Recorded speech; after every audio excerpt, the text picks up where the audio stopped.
సిద్దిపేట జిల్లా హుస్నాబాద్ లో బాల వికాస్ మహిళా మహాసభ ఆధ్వర్యంలో అనాథ పిల్లలకు సామూహిక జన్మదిన వేడుకలు నిర్వహించారు. ఈ సందర్భంగా మహిళా సభ్యుల సమక్షంలో అనాథ పిల్లల చేత కేక్ కట్ చేయించి వేడుకలు నిర్వహించారు. తల్లిదండ్రులు లేని తమకు బాల వికాస్ మహిళా సభ్యులు అమ్ములుగా ఉన్నారని అనాథ పిల్లలు తెలపడంతో కార్యక్రమంలో పాల్గొన్న మహిళా సభ్యుల కమిటీ కన్నీటి పర్యంతమయ్యారు. అయితే అనేక సామాజిక సేవా కార్యక్రమాలు చేస్తూ అనాథ పిల్లలకు అండగా నిలుస్తున్న బాల వికాస్ స్వచ్ఛంద సేవా సంస్థను కార్యక్రమంలో పాల్గొన్న మున్సిపల్ చైర్మన్ రజిత అభినందించారు.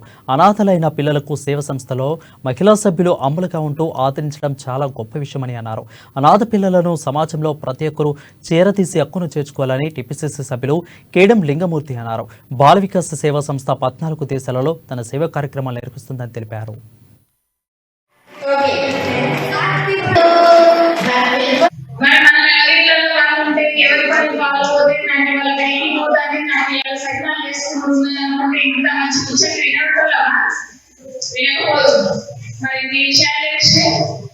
పర్యావరణం కాలుష్యం మరి ప్లాస్టిక్ అవాయిడ్ చేయాలని ప్లాస్టిక్ ను మనం తగ్గించుకోవాలి, నిరోధించాలని ఎంత చక్కగా చెప్పిన చేయండి.